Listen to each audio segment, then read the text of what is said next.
Tout ce qu'on peut nommer dans les cieux des cieux ne vient qu'au Père des cieux des cieux. Tout ce qu'on peut nommer dans les sept cieux ne revient de droit qu'à la parole de Nzambi, donc à Christ.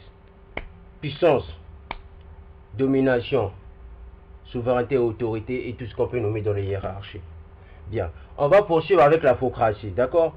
Il y a plein d'événements que l'Occident, les Asiatiques, en gros la civilisation de maintenant cache. Vous voyez, c'est quoi? Vous savez que, en 1936, des fouilles archéologiques menées à la frontière de la Chine et du Tibet, dans le massif montagneux de Bayan Gara Ula, ont mis à jour 716 disques de pierre de 30 à 50 cm de diamètre. Ces disques percés au mur ressemblent à des disques modernes ou DVD. Donc on voit que, vous allez bien comprendre, il y a 12 000 ans de cela, il y avait déjà des DVD. Donc les DVD existaient depuis 12 000 ans. Comprenez? Ils sont gravés dans science se déroulant en spirale des bords jusqu'au centre. Leur ancienneté est estimée à 12 000 ans et contient des traces de métal. Donc on voit que les DVD ont existé il y a 12 000 ans de cela. Si vous ne savez pas. Ça s'appelle, c'est l'histoire oubliée. Vous comprenez? On poursuit.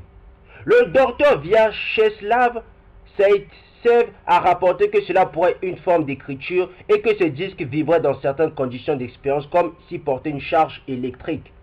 Le rapport intégral concernant ces disques est conservé dans les archives historiques de Taipei, Taïwan et à l'Académie de Pékin. C'est énorme, mais nous possédons les vestiges de technologie beaucoup plus anciennes. Les boules mystérieuses d'Afrique méridionale. Donc vous comprenez que les disques, les DVD existaient il y a depuis 12 000 ans de cela. C'est l'histoire oubliée. D'accord, on poursuit. En Afrique du Sud, près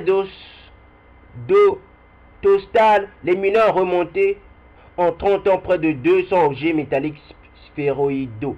Les professeurs de géologie, Mark Iver et Bischoff, ont étudié ces sphéroïdes. Ce sont des globes aplatis d'un diamètre moyen de 2,5 à 10 cm, de couleur bleu acier avec des reflets rouges et tachetés de petits filaments blancs. Ils sont en acier au nickel, que l'on ne trouve pas à l'état naturel. Ce ne sont donc pas des météorites, mais bel et bien des artefacts.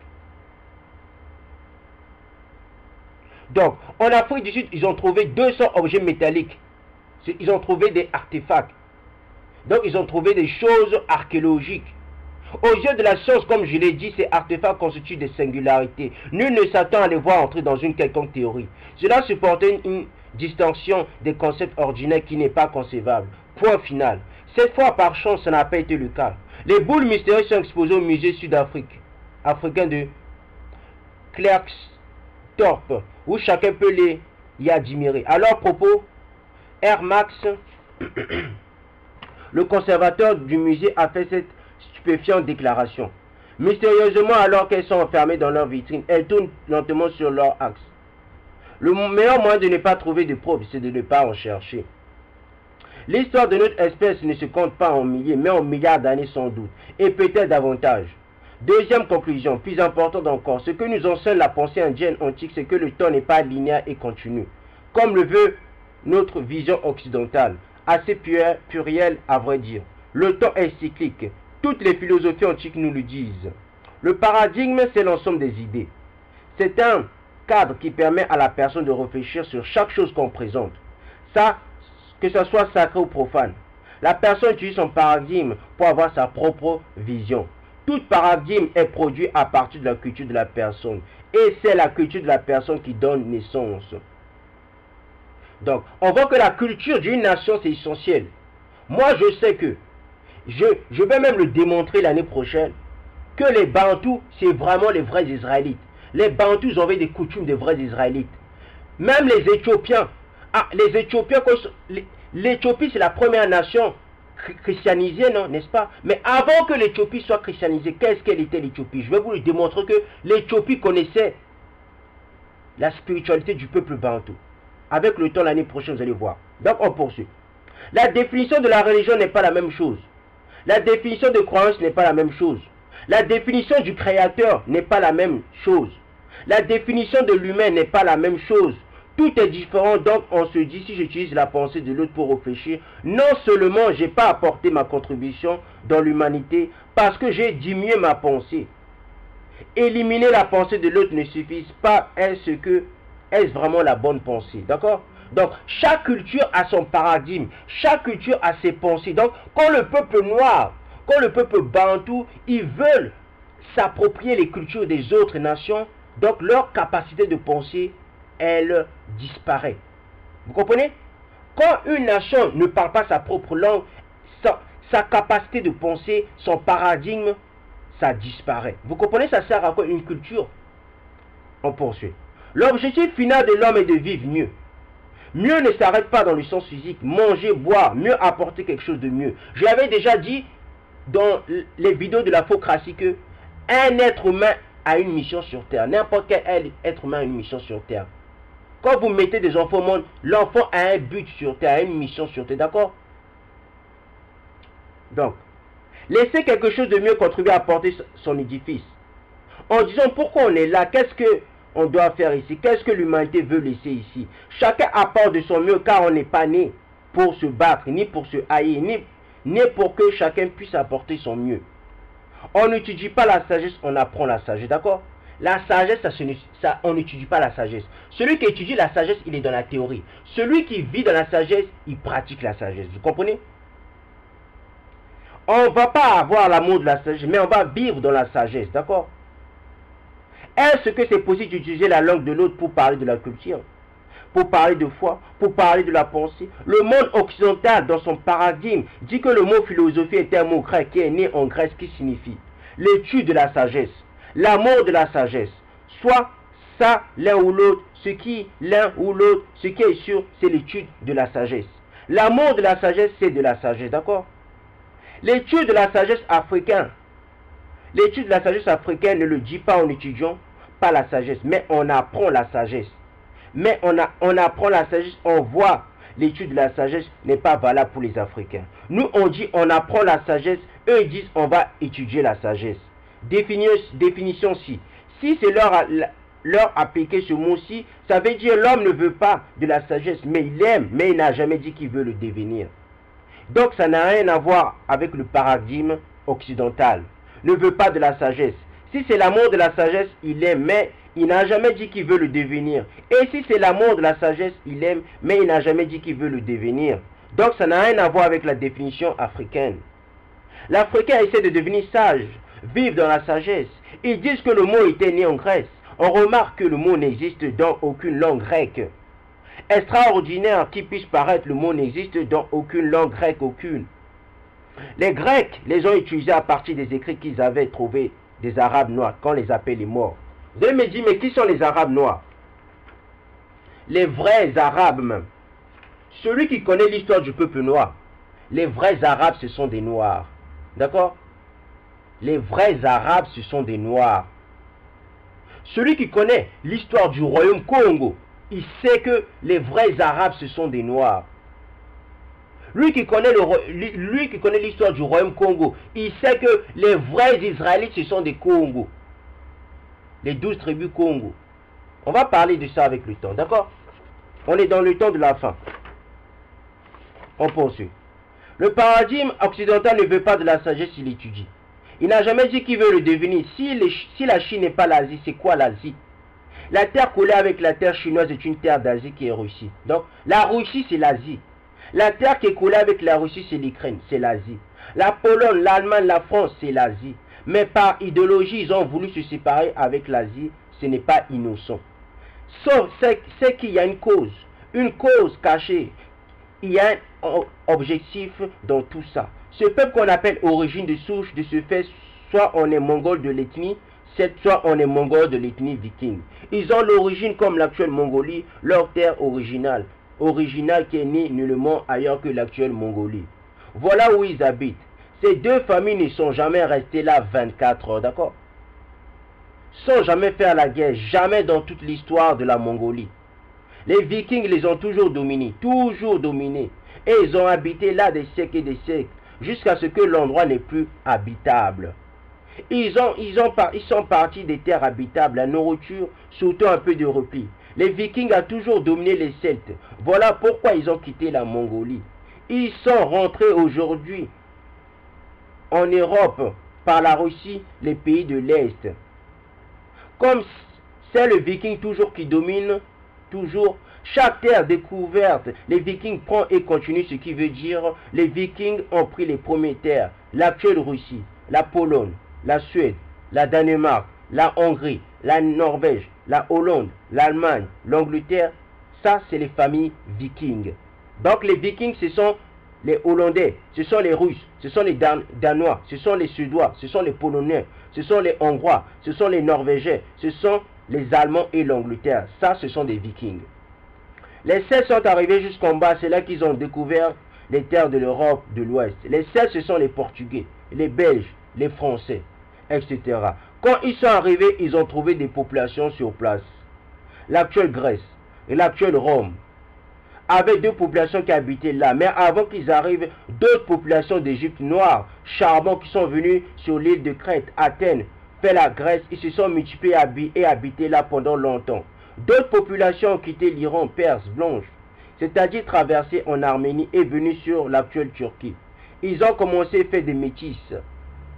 Ce sont des métis qui sont allés fonder la ville de Rome antique, que ce soit dans l'art antique les plus noirs, on les voit avec des cheveux frisés, d'accord?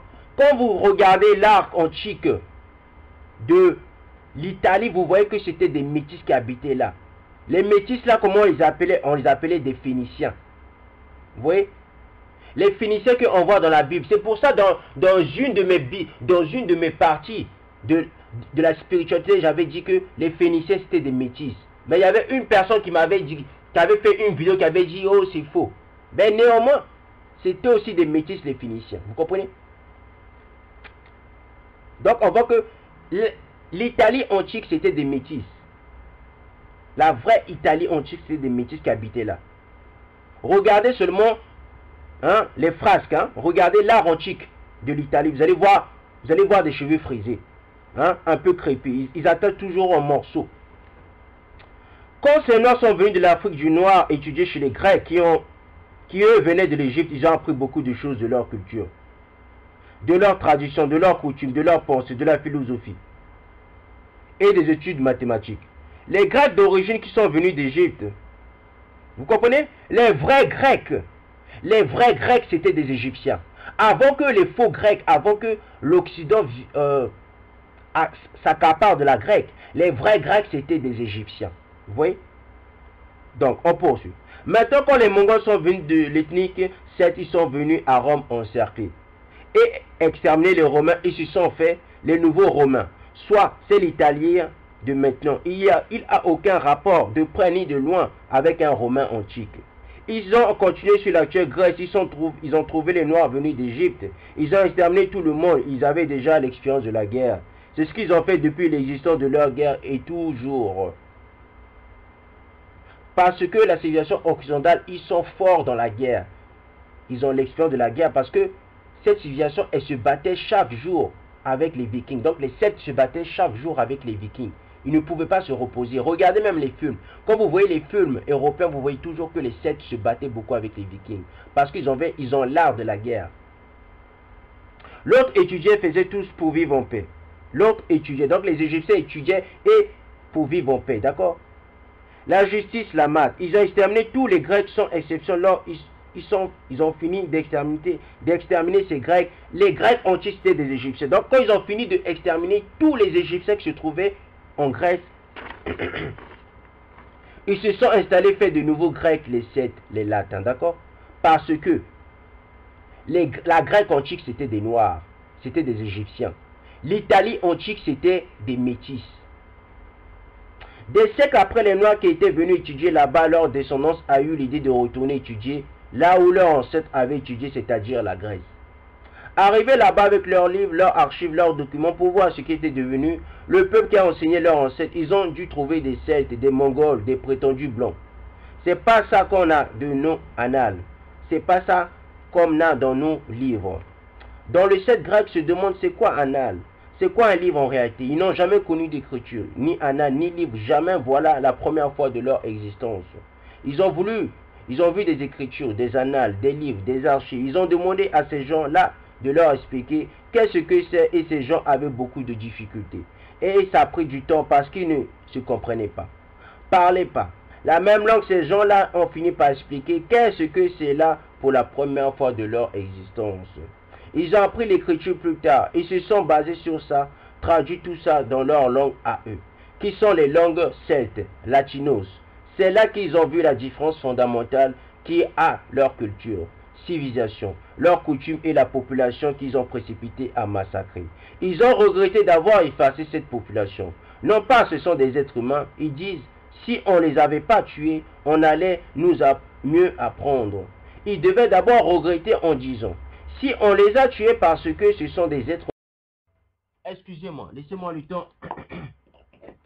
Bien, on poursuit. Donc, si on les a tués parce que ce sont des êtres humains, non. Si on ne les avait pas tués, on allait mieux apprendre encore. Une question d'intérêt encore, une question de paradigme. Donc, ils ont eu la civilisation de la Grèce antique, ils ont comparé avec la leur, c'est là. Ils se sont dit, ça n'a rien à voir, c'est là ils se sont décidés par une décision arbitraire, politique, basée dans un contexte d'infériorité. Ils ont décidé de ne plus être des Mongols, d'effacer toutes leurs traces, identité mongole, pour se nommer gréco-romaine. C'est pour cela un Européen de souche se dit issu d'une culture gréco-romaine, parce que les vrais Grecs, c'était des Égyptiens. Les vrais Romains, c'était des Métis. C'est ce qu'on appelle les Phéniciens. Donc, judéo-chrétien, mais en réalité, il n'y a aucun lien ni de près ni de loin, ni la culture, ni la religion. Aucun, lui, il est ici, ce n'est pas ça, d'accord? Avant que les catholiques viennent chez les Congos, les Congos, ils avaient la culture juive. Je vais le démontrer l'année prochaine, vous allez voir. Vous allez voir que les Congos, c'était des vrais Israélites. Parce qu'ils avaient la culture, ils avaient la coutume de la Bible. Vous voyez la loi qu'on parle de la Bible. Ils avaient cette loi. Ils pratiquaient cette loi, mais d'autres étaient des idolâtres. D'accord? D'autres, ils pratiquaient cette loi. On va voir ça avec le temps. Donc, ils ont comparé avec la leur. C'est là, ils se sont dit, si ça n'a rien à voir, c'est là, ils se sont décidés pour une décision arbitraire. Politique basée dans un contexte d'infériorité. Ils ont décidé de ne plus être des Mongols, d'effacer toutes leurs traces. Identité mongole pour se nommer gréco-romaine. C'est pour cela un Européen de souche se dit issu d'une culture gréco-romaine, judo-chrétienne. Mais en réalité, il n'y a aucun lien, ni de près, ni de loin, ni la culture, ni la religion. Comme lui, il est celte, ici n'est pas celte. Il est viking. Parce que se sont abandonnés, ils ont abandonné leur terre mongole. Et les tribus chinoises sont devenues nombreuses. Et les tribus chinoises sont venues occuper ces terres abandonnées aujourd'hui avec les yeux bridés. C'est eux qu'on appelle Mongols. Donc l'Occident aujourd'hui veut faire perdre la Mongolie Genghis Khan. Parce que les vrais Mongols, ce ne sont pas des Asiatiques. D'accord? Vous comprenez? Ils sont partis abandonner, ils sont partis abandonner leur père. C'est l'identité réelle qu'ils le veulent ou non. C'est un fait. On ne lui demande pas s'il est d'accord ou pas. C'est un fait. Pourquoi on ne lui demande pas? Il y a un dicton africain qui dit, pour connaître l'enfance d'un enfant, il n'y a pas mieux de poser la question que à sa mère. Moi, je l'avais déjà dit quand je parlais de l'image de Christ. D'accord? Quand je parlais de l'image de Dieu. Dans l'apocryphe de Philippe, on dit, pour demander la vérité, il faut aller demander la vérité à une femme. Parce que la femme, elle détient la vérité. La vraie femme bantou, la vraie femme noire, elle détient la vérité. D'accord? Pour demander une vérité, il faut aller demander à une femme. Mais pour demander la connaissance, il faut aller demander à un homme. Vous voyez? Je poursuis. Or, les femmes de maintenant, c'est tous, la majorité, je ne vais pas dire tout le monde, parce que je ne veux pas tout le temps rabaisser la femme noire, d'accord? Mais la majorité sont dans le mensonge. Mais un homme, il ment plus qu'une femme. 100% de 90% des hommes, ils mentent plus qu'une femme. Vous comprenez? On poursuit. D'accord. Donc, il y a un dicton africain qui dit, pour connaître l'enfance d'un enfant, il n'y a pas mieux de poser la question que à sa mère. On n'a pas l'intention, la prétention de dire qu'on est le premier peuple au monde, mais on dit oui et fort qu'aucun peuple est apparu sur terre avant nous. Et sur ce fait que l'humanité soit d'accord ou pas, c'est un fait. Je vous dis, c'est un fait. Quand les missionnaires sont venus dans le royaume Congo, qu'est-ce qu'ils ont dit? Ils ont dit que cette terre, c'est le Dieu même. c'est le Dieu et les anges qui ont créé cette terre. Donc, si les missionnaires, les catholiques ont dit ça, ça veut dire l'Israël se trouve en Afrique. D'accord? On va voir ça l'année prochaine. On a commencé, on va terminer ce qu'on a commencé. D'accord? La philosophie sont venus ce mot-là. Là, chez les Arabes noirs venus de l'Afrique du Nord. Ils appellent ça Soufi. Les vrais Arabes, ce sont des Noirs. D'accord? Les vrais Arabes, ce sont des Noirs. Qu'ils ont pris pour Dieu philosophique, qu'ils ont appelé l'étude de la sagesse. L'autre dit l'amour de la sagesse. La vraie sagesse, excusez-moi, la vraie sagesse, ça vient du peuple bantou, d'accord? La vraie sagesse, ça vient du peuple bantou. Si tu veux la sagesse, va voir une femme bantou. Une femme bantou spirituelle. Je ne vous parle pas des femmes bantou du n'importe quoi. Je vous parle d'une vraie femme bantou spirituelle. Une femme bantou qui est dans la spiritualité. Si tu veux la sagesse, va lui voir, d'accord? Elle va te donner la sagesse. C'est pour ça qu'on dit celui qui a trouvé une femme qui a de la valeur a trouvé le bonheur. On poursuit. Le mot soufi dit c'est un mot arabe qui définit quelqu'un qui a l'habitude de se retirer complètement du monde matériel pour se consacrer au monde spirituel. Vient de l'Égypte antique. Qui veut dire soufi. La seule différence entre ces deux mots, c'est la prononciation. Donc, dans ce passage, on voit que une personne qui se retire du monde matériel pour se consacrer au monde spirituel, c'est ce que les prêtres, les Bakongo faisaient, les Lévites faisaient. Vous comprenez? Les Lévites, c'était des soufis, c'était des sages. Parce qu'ils se consacraient au monde spirituel. Même le peuple bantou, c'était des sages. Le peuple bantou antique, c'était des sages. Ils se consacraient au monde spirituel. Mais, puisque le peuple bantou, ils sont nés pour... Ils aiment avoir trop de connaissances. C'est pour ça qu'on est tombé. À vouloir trop de connaissances, on est tombé. Vous comprenez? D'accord. Donc, on dit... En Occident, quand on dit l'origine du mot, ça veut dire l'historique du mot. L'origine du mot dans l'entendement africain, ce n'est pas quand le son a été inventé. Mais pourquoi on l'a inventé? C'est ça l'origine, d'accord? L'origine chez l'Africain, c'est quand? Pourquoi on a inventé le son? Pourquoi le Dieu existe-t-il? C'est ça l'origine des mots, d'accord? L'homme est tout puissant et sacré parce que le Créateur qui l'a créé, beaucoup n'ont pas compris quand tu as dit le Créateur a créé l'homme à son image. Je l'ai déjà démontré dans plusieurs vidéos. L'image de Dieu, c'est quoi? C'est l'amour, la sagesse, ainsi de suite. Vous allez me dire, mais quand tu dis que l'image de Dieu, c'est la sagesse, l'amour, la bonté, tu vas me dire, vous allez me dire, mais comment ça se fait? On sait tous que la sagesse a été créée. La sagesse a une image. Bien sûr que la sagesse a une image. Mais la sagesse, l'image de la sagesse, ça n'a rien à voir avec l'image du monde matériel. Ça n'a rien à voir avec l'image du monde de l'âme. Ça a lien avec l'image du monde spirituel. La sagesse a une image. Bien sûr, Dieu a une image. Soyons clairs, soyons sérieux. L'image de Dieu, c'est quoi? Mais c'est l'Esprit de Dieu. L'Esprit de Dieu a des images. L'Esprit de Dieu n'a pas qu'une image. L'Esprit de Dieu a des images. D'accord? La première image de l'Esprit de Dieu, c'est le noir. C'est l'image du noir. C'est pour ça, les cieux des cieux sont noirs. L'espace des cieux des cieux sont noirs. Parce que Dieu a une image. Mais quelle est l'image de Dieu? Mais c'est l'Esprit de Dieu. L'Esprit de Dieu est noir. On va dire d'abord, l'Esprit de Dieu est noir, on peut dire. D'accord? La première image de l'Esprit de Dieu, elle est noire. Pour l'instant, d'accord? On va rester dessus. On poursuit. C'est-à-dire, l'homme doit avoir la raison de Zambé, du Créateur, sur la planète pour agir en conséquence. Tout ce qu'il doit faire et ce que ça correspond réellement à la chose dont il a été créé. Si ça correspond avec le but de son existence sur Terre, ce n'est pas une pensée aveugle. Philosophie aveugle. On voit aujourd'hui, il nous saoule avec des mots vides qui n'ont aucun sens, oui, en Afrique. Les droits de l'homme ne sont pas respectés. Oui, les droits sont bafoués. Il n'y a pas de justice. Un tel journaliste a été emprisonné. Un tel a été parce que les droits de l'homme ne sont pas respectés. Si un journaliste est emprisonné ou un chef de parti est emprisonné, c'est un fait. C'est regrettable. Revenons au pays des droits de l'Occident.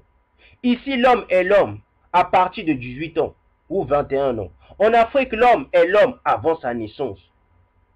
David était déjà roi à l'âge de 30 ans, non? Ou 33 ans par là. Et il y a un proverbe africain. Apprends à respecter des enfants avant ta naissance. L'enfant africain dit comment le ça dit, ça signifie. Faut surveiller les faits et les gestes, sinon tu vas faire des bêtises. Une fois que tu auras des enfants, la société va rappeler ça à tes enfants. Ta mère, ton père, il a fait ceci, cela, donc ça va foutre de la honte aux enfants. Apprends à les respecter avant leur naissance. Contrôle des faits, jeter un enfant, c'est comment il se comporte. Si je fais, c'est la société va me le rappeler. Quand j'aurai des enfants, ils vont avoir honte. C'est pour cela dit l'homme et l'homme avant sa naissance. J'ai déjà parlé de la société. J'ai déjà parlé de la loi de la société. J'ai parlé de la loi de la liberté, la loi de l'égalité. J'ai parlé de toutes les lois, même la loi de la société. D'accord? La loi même du social. La société va avec le social, d'accord? Je suis rentré dans tous les domaines de la vie de l'être humain. C'est ça l'apocratie. L'apocratie, c'est mettre la spiritualité, mettre tout ce qui concerne l'être humain. D'accord? Le pouvoir du Nord, c'est connaître tout de l'être humain. Expliquer tout de l'être humain. Celui qui se dit Camerounais, il doit travailler pour le Cameroun. Peu importe. Même si le Cameroun, ça ne va pas. Même qu'il soit à l'extérieur, il doit travailler pour le Cameroun. Celui qui est bantou, peu importe. Même s'il souffre ou pas, il souffre pas, il doit travailler pour le peuple bantou. Moi, quand je fais mes vidéos, je travaille pour le peuple bantou. Je travaille aussi pour le peuple noir, vous comprenez? C'est ma contribution. Ça fait partie de ma contribution. Vous comprenez? Maintenant, regardons si les droits de l'homme sont respectés à l'Occident à partir du paradigme mongol. Dans le pays des droits de l'homme, ici en France, on constate que les droits de l'homme sont bafoués de la manière la plus horrible, inimaginable. Quand un enfant est né, tout de suite, il n'a aucun devoir. Il y a que des droits parmi ces droits. C'est manger, s'alimenter, sinon il meurt tout de suite. C'est article numéro 1. Pour l'Africain, on constate que ce droit est bafoué. Ici en France, madame ne veut pas allaiter sous prétexte ses reins vont tomber. Elle va se précipiter à la pharmacie, prendre un lin chimique pour gaver l'enfant. Donc, ses droits sont bafoués. Elle a privé de sa nourriture naturelle. La dame occidentale est incapable de se poser la question simple. Pourquoi mes seins produisent du lait? Elle allait tout de suite avoir la réponse. Parce que j'ai un enfant, donc ce lait appartient à l'enfant. Les droits sont bafoués tout de suite. Article 2. Après avoir mangé le deuxième droit de l'enfant, c'est avoir la chaleur corporelle physique de la mère. Même la science moderne qui est née récemment est d'abord d'accord que rien ne peut remplacer sa mère. Un enfant a besoin de sa mère. Vous comprenez? Vous comprenez? Un enfant a toujours besoin de sa mère. Quand un enfant est tout petit, il a toujours besoin de sa mère. Un enfant garçon a toujours aussi besoin de son père. Un enfant fille a toujours besoin de son père. Vice versa.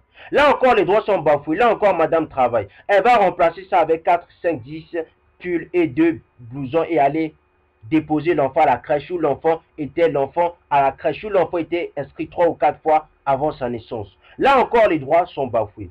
Article 3. Son troisième droit, c'est être élevé par ses propres parents. Biologique, là encore, le couple n'a pas le temps. Ils vont disposer à la crèche, les droits sont bafoués. Quatrième article. Hein. Les droits, après avoir mangé la chaleur corporelle de ses parents, avoir le droit d'être éduqué par ses propres parents. Là, ses droits sont bafoués. Parce que la crèche, l'enfant passe en maternelle, primaire, collège, lycée, université. L'enfant est devenu grand, il a son travail, il gagne de l'argent, beaucoup d'argent, mais l'enfant ignore sa société. C'est que l'enfant est financièrement handicapé. Parce que c'est juste le corps qui a grandi, tout le reste est resté à l'état primaire. On lui a privé. Ce qui fait l'essence de l'humanité, l'enfant n'a même pas ce ressenti maintenant. Il est temps que le parent récolte les fruits de son travail. Parce que le parent à 70 ans, c'est à son tour. L'enfant n'a même pas le scrupule de le prendre et le paqueter bien emballé. Comme il a été paqueté quand il était bébé. Il prend tous ses valises, il arrive dans un mouroir qu'on appelle maison de retraite. On arrive là et on le dépose. Le parent est venu pour mourir. Il n'y a rien de plus horrible de franchir une porte, sachant que je suis venu pour mourir. Rien que ça, c'est une mort. L'enfant lui donne deux bisons, il part. 6 mois après, il lui passe un coup de fil en attendant de recevoir, lui, le coup de fil final et fatal. Oui, je suis désolé, je ne sais pas comment vous dire ça, la maison de retraite de telle que je vous appelle, parce que je suis responsable. Hier, votre père ou mère est mort, bon courage. Je suis désolé, ça c'était un fait. Il arrive parfois, l'enfant pète les plombs. Il ne pouvait pas attendre que le week-end passe pour qu'il meure, parce que ça c'est son programme. Il se soucie de ce qui fait que l'homme, on lui annonce cette nouvelle. Et ça ne lui fait rien, aucun effet, parce que l'essence de l'humanité n'est pas en lui. On l'a privé de toujours le lait maternel de sa mère. Donc, le lait maternel d'une mère, c'est primordial. Parce que c'est naturel. Le sein de sa mère, c'est pas juste du lait. Il y a des choses dedans qu'on ne retrouve nulle part. S'il avait été dans le sein de sa mère, c'est qu'un simple lait. Le simple lait, c'est juste pour la nourriture. Il y a des choses qui sont avec qui fait qu'il y a des sentiments maternels, paternels, familiales. Il a un sentiment humain. Mais il a été privé de ça, mais il ne pouvait pas agir autrement. Il a produit, reproduit ce dont il a été reprogrammé. C'est donc ce modèle de civilisation que l'Occident propose. Moi, j'ai bu le lait maternel de ma mère, d'accord? Moi, j'en ai bu. Bien, on poursuit. Maintenant, l'africanisme se demande pourquoi le droit de l'homme d'un journaliste, d'un chef de parti politique ou d'un chef de parti politique, c'est le horrible. Et d'un autre côté, d'un nourrice, d'un enfant qui vient de naître, tout de suite, qu'est-ce qui est plus horrible? C'est bafouer le droit d'un enfant qui vient juste de naître, mais on a tellement été manipulé, aliéné, qu'on ne voit pas ça pourtant, c'est un fait. Ils veulent propager partout et ils veulent que ce soit un modèle de l'humanité. Parce que c'est un complexe d'infériorité. Tout ce qu'on juge bon doit l'être universellement. Tout ce qu'on juge mauvais doit être universellement. Car c'est nous le monde, les autres non. Ils n'ont pas la sagesse marée qui disent la philosophie existe en grec. L'amour de la sagesse, l'étude de la sagesse, la preuve qu'ils n'ont pas de sagesse. De dire gardons notre culture pour nous, laissons les autres avec leur civilisation. Et culture, c'est une sagesse. Aussi, ça veut dire que l'Occident étudie l'histoire de la philosophie, mais n'a jamais étudié la philosophie. Alors que l'Africain n'étudie pas la sagesse, il vit avec la sagesse. Et c'est pour cela qu'il y a un proverbe qui dit, certes, il faut une femme et un homme pour faire un enfant. Une fois que l'enfant est né, il faut toute la société pour son éducation. C'est une philosophie africaine. Je l'ai déjà prouvé, d'accord? Je l'ai prouvé que dans la société, pour progresser dans la société, le noir a besoin de sa sœur, de son frère. Le noir a besoin de la société. Parce que les autres personnes qui sont en face de lui ont des facultés que lui n'a pas. Je l'ai déjà parlé de la loi de la société, d'accord? Mais quand quelqu'un fait des bêtises, on l'amène pour le juger. Non, pas pour l'emprisonner, ni couper sa main, ni sa tête, ni l'exiler, mais c'est pour lui prendre conscience des bêtises qu'il a fait, surtout le plus important. C'est de remettre la société en cause en disant, comment on a fait pour produire cet individu? Qu'est-ce qui ne va pas dans l'ordre de la société qui fait que cet individu a fait ça? C'est pour cela le mot pour dire jugement. Ça veut dire quand on juge une personne dans la société dans laquelle la personne est née, c'est cette société qui est malade. Parce que c'est la société qui a produit cette personne. Donc, c'est la société qui doit être remise en cause. On juge la personne pour lui prendre conscience maintenant. La partie la plus difficile, c'est-à-dire à la société, comment nous avons fait pour produire cet individu? C'est une remise en cause pour regarder ce qui ne va pas. La Grèce antique a fait preuve d'un art et d'une sagesse qui ont de quoi émouvoir. Ce pays brillant n'est évidemment pas l'origine du monde, ni celle des hommes, ni celle de toute science, car c'est bien ce que signifiait alors le mot philosophie, qu'on peut traduire par aimer la sagesse. Donc, aimer la sagesse. La sagesse d'alors, c'était le savoir scientifique, mais aussi l'élévation spirituelle, d'accord? La sagesse va avec l'élévation spirituelle. La sagesse, elle est toujours spirituelle. La sagesse, c'est toujours un savoir scientifique. Croire pour vivre, vivre pour croire, et en croyant, donner la vie. Donc celui qui croit, il vit. Celui qui vit, il croit. Donc celui qui ne croit pas dans le monde ici, matériel, ce n'est pas un être humain, d'accord? Celui qui dit que je ne crois pas, ce n'est pas un être humain. Parce qu'un être humain, automatiquement, c'est dans la nature d'un être humain. Donc, c'est pour ça le noir. Vous voyez le noir, hein? Mes frères du panafricanisme, vous voyez le noir? Parce que le noir, dans sa nature, il aime Dieu. Mais il aime Dieu il ne connaît pas vraiment Dieu. Il pratique Dieu, il ne pratique pas Dieu, mais il a des théories de Dieu. Donc, vous comprenez? Il aime Dieu, mais il ne vit pas avec Dieu. Il ne vit pas avec Dieu, d'accord? Aimer Dieu et vivre, et aimer Dieu et vivre dans l'amour de Dieu, ce n'est pas la même chose. Donc oui, c'est un fait. Vos ancêtres ont écrit la Bible. Donc, la Bible est la définitive, le livre d'histoire noire. Qui dit l'histoire noire retournant 6000 ans? La Bible a été écrite par les gens connus comme les Hébreux. Contrairement à ce que vous pouvez avoir entendu penser, les gens blancs n'ont pas écrit la Bible. Moi, je sais. Moi, je connais l'histoire du Royaume Congo. Moi, je sais que le Royaume Congo, c'était des Israélites. Avant que la religion vienne, le Bantou, ce n'était pas un chrétien, d'accord? Celui qui ne connaît pas son histoire, ne venez pas me raconter du n'importe quoi, d'accord? Le peuple Bantou connaissait le calendrier juif avant que le christianisme vienne bien. Le peuple juif, il pratiquait ce que la Bible disait avant que la religion juive vienne, d'accord? Si vous ne connaissez pas votre histoire, il faut rester à votre place. Peuple Bantou. D'accord, poursuivre. Les Hébreux qui ont écrit la Bible ou les gens, le peuple noir, la chose suivante est une image. Comment les Hébreux ont ressemblé? Vous pouvez dire qu'ils sont noirs par leurs cheveux poils afro-texturés. Les seuls gens peuple sur la terre avec les cheveux un poil afro-texturé sont les gens peuple noirs. En fait, avant que le canal de Suez n'ait été construit récemment pour couper Israël de l'Afrique, la plupart de ce qu'est Israël faisait partie du continent africain, d'accord? Même l'Israël qui se trouve là-bas, là, ça fait partie du peuple bantou, d'accord? Les Israélites, les faux Israélites qui sont en train de se battre avec les Palestiniens là. Mais c'est notre terre à nous. Même l'Iran appartient au peuple bantou si vous ne le savez pas. L'Iran, ça a été donné à Elam. C'est qui Elam, vous allez me dire? Mais Elam, c'était le deuxième ou le troisième fils de Sem, de Séni. D'accord? Même l'Iran appartient même au bantou. On poursuit. Donc, dans les actes 21, 37, 39, nous lisons de cette rencontre qui dit au monde le temps de l'apôtre Saul.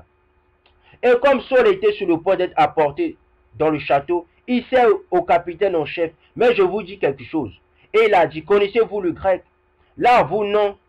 Alors les Égyptiens qui, avant que ces jours ne refaitent mort jusqu'à la sédition et ont mené dans le désert les 4000 hommes des assassins. Mais Paul a dit, je suis un juif de Tarse dans Cilicia, un citoyen d'aucune ville moyenne.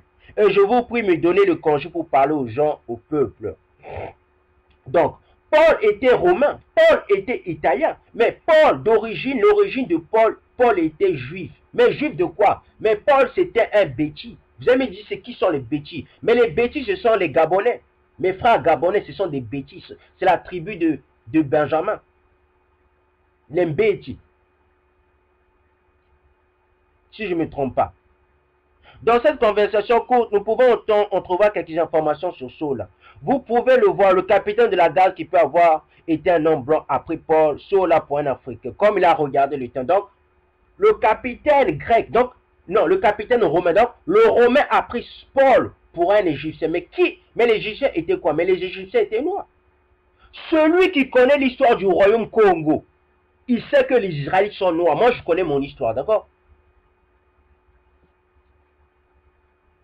Quand Simon Kimbangu, hein, notre patriarche Simon Kimbangu, un des prophètes du peuple bantou, il disait, suivez les Européens avec la Bible, parce que lui connaissait son histoire. Dans cette conversation courte, nous pouvons entrevoir quelques informations sur cela, donc on a vu. Hein. Maintenant, les Juifs d'après 90 et abondants, pas vrai. Selon l'historien romain à l'époque, d'accord? Celui qui connaît l'histoire de Rome, il sait que... Écoutez-moi bien, je répète, parce qu'il faut que je répète. Celui qui connaît l'histoire de Rome, il sait que les Israélites sont noirs. Je répète, d'accord?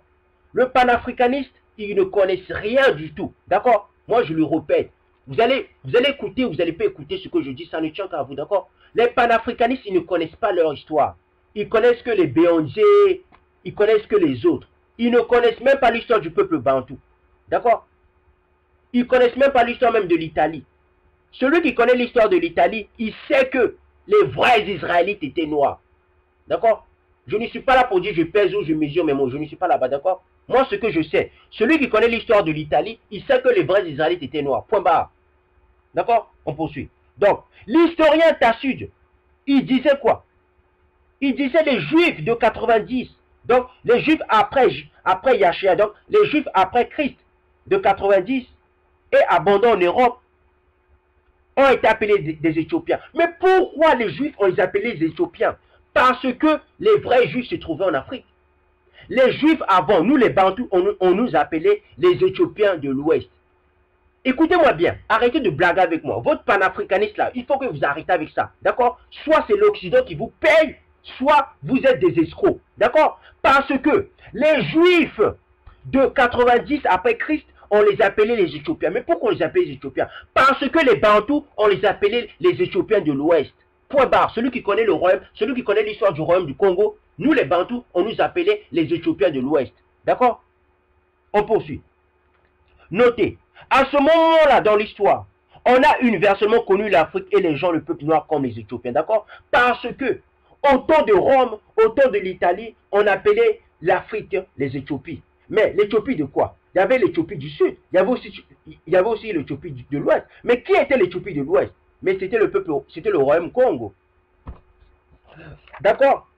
Donc, Tassidi dit que les Éthiopiens c'était des Israélites.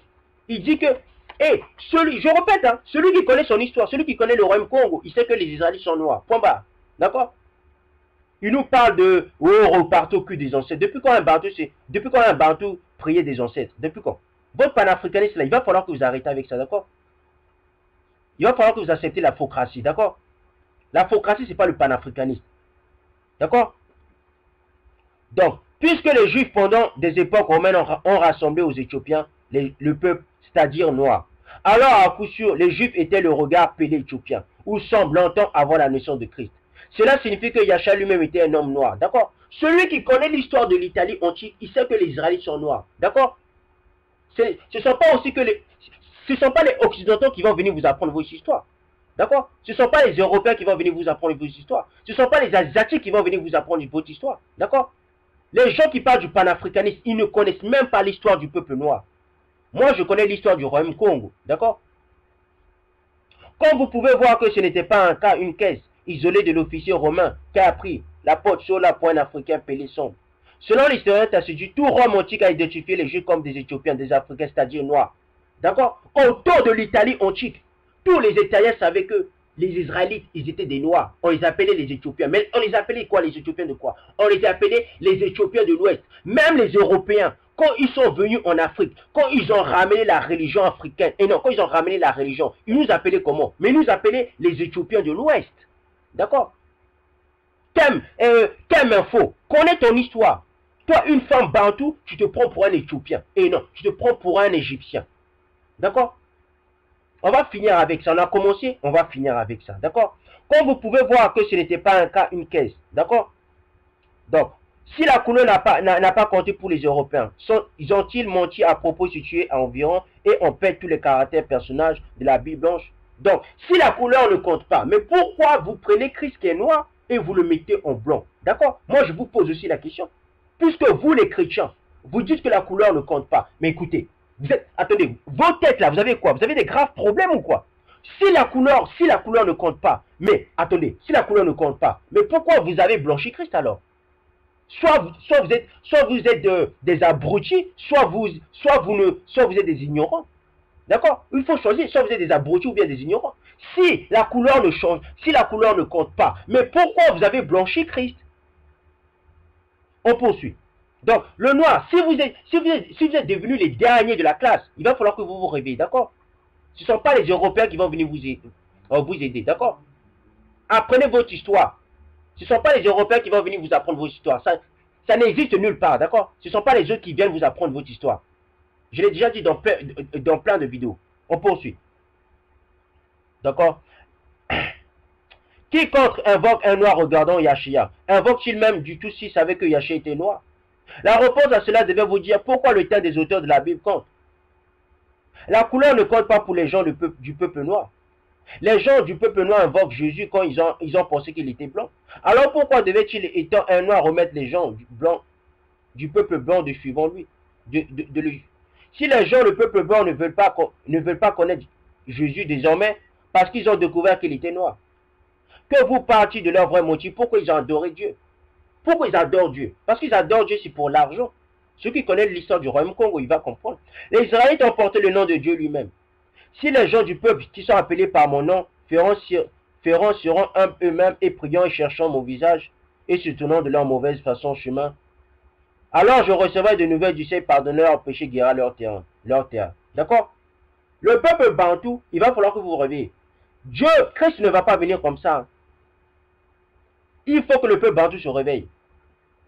Vous avez besoin de Dieu. Ce n'est pas Dieu qui a besoin de vous. D'accord? Je vais faire une